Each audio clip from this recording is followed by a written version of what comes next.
I work evenings at a call center.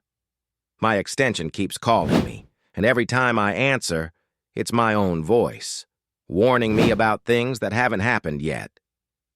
I work at a call center that sells extended warranties bland job, gray cubicles, fluorescent hum. The late shift is boring, but it pays. The first time it happened, I was wrapping up calls around 8:30 when my headset beeped. Incoming. 7, 4, 2, 1. That was my extension. My own phone line.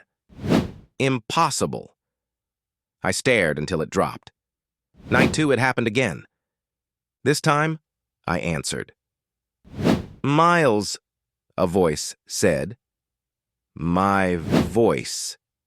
Flat. "Don't take the elevator tonight." "What is this?" I whispered. "You know," it said. Then, silence. I laughed it off. But when I clocked out, the elevator was roped off for maintenance. I brushed it off as coincidence until the next night. At 8:12, my extension called again. "Don't eat from Vend B," it said. "Metal shavings in the peanuts." I froze. The vending machines had been acting up all week. I bought pretzels instead. Hours later, facilities blasted an email. Vendor called Coil Shredded Packaging. "Do not use Vend B."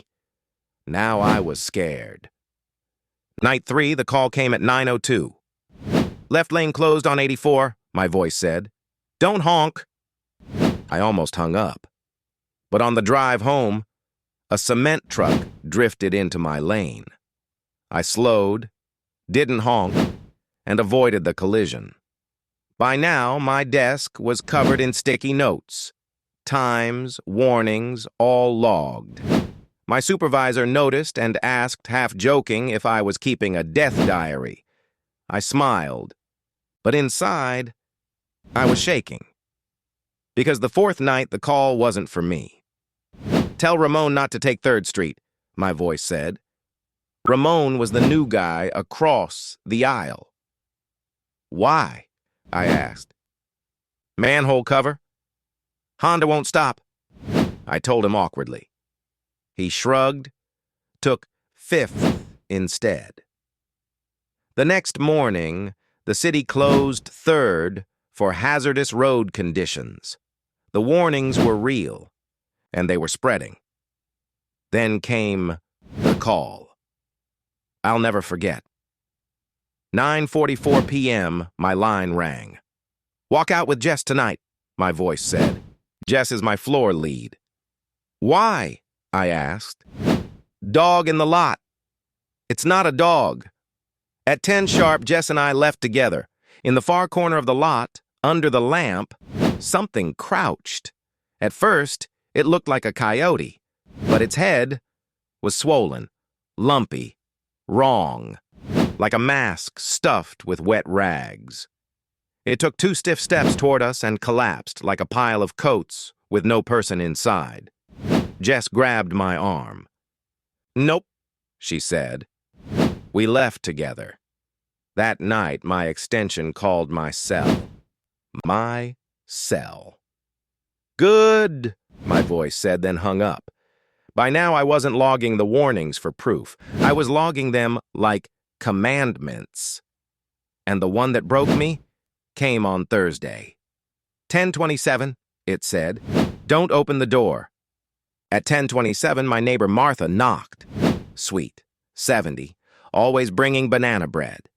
She held out a foil-covered plate, my plate, one I hadn't seen in months. I opened the door. She smiled. But behind her, the stairwell light flickered and went dark. The bread smelled right, but the plate burned hot in my hands, like it had been sitting under a lamp.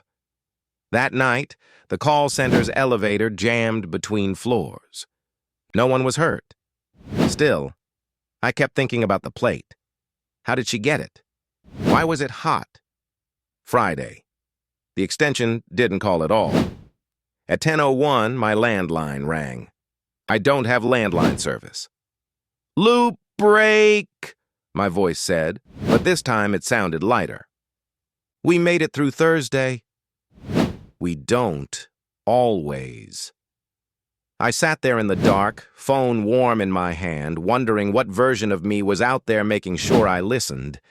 And more importantly, what happens if one night I don't? Like and share for more files.